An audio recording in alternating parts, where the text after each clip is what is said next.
যদি আপুনি আনৰ ক্ষতি কৰিব বিচাৰে তেন্তে আপোনাৰ পতন নিশ্চিত। দুদিন আগত বা দুদিন পিছত পাৰ্থক্য মাথো সময়ৰ। জীৱনত দুখ কষ্ট পোৱাটো বেছি প্ৰয়োজন। দুখ কষ্টই মানুহক সলনি কৰিব পাৰে। কেতিয়াও কাৰো হৃদয়ত আঘাত নিদিব, কাৰণ ক্ষমা খুজিলেও তেওঁৰ অন্তৰত সেই আঘাত থাকি যায়।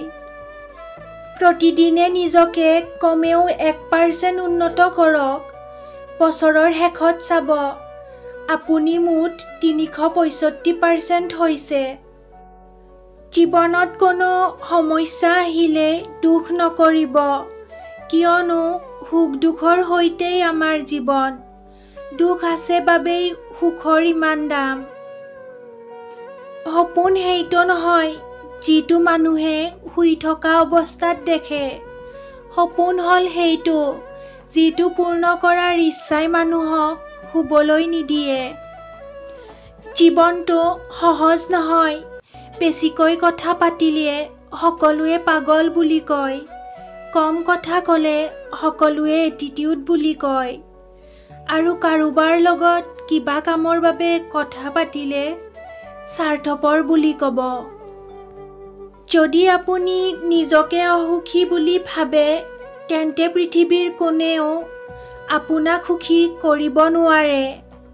কিন্তু হাজাৰ কষ্টৰ মাজতো যদি আপুনি সুখী অনুভৱ কৰে তেন্তে হাজাৰ চেষ্টা কৰিও পৃথিৱীৰ কোনেও আপোনাক অসুখী কৰি তুলিব নোৱাৰে। কাৰোবাক বিশ্বাস কৰাৰ আগতে 10 বাৰ চিন্তা কৰক, কাৰণ এই যুগত সকলোৱে বিশ্বাসৰ দাম দিব নোৱাৰে। কাৰোবাক জীৱনৰ পৰা আঁতৰাই দিয়াৰ প্ৰথম লক্ষণ হ'ল কথা নপতা। দ্বিতীয় লক্ষণ হ'ল ব্যস্ত আছো, পিছত কথা পাতিম। ইয়াৰ পিছত অজুহাতৰ কোনো অন্ত নাথাকে। দেখাত সুন্দৰ মানুহ বহুত পোৱা যায়, কিন্তু যিসকলৰ মন সুন্দৰ তেওঁলোকক কেৱল ভাগ্যৰ পৰাহে পোৱা যায়। যিয়ে তোমাক অৱহেলা কৰে তেওঁক ধন্যবাদ দি আঁতৰি যোৱা, কিয়নো তেওঁৰ অৱহেলাৰ বাবে হয়তো তোমাৰ জীৱনত উন্নতি হ'ব। বিশ্বাস ভাঙিবলৈ নহয়, গঢ়িবলৈ শিকক। প্ৰতিশ্ৰুতি দিবলৈ নহয়, ৰাখিবলৈ শিকক। কাৰোবাৰ জীৱনত ধুমুহা নহয়, পোহৰ হওক। মিছাৰে নহয়, সত্যৰে জীৱন গঢ়ি তোলক।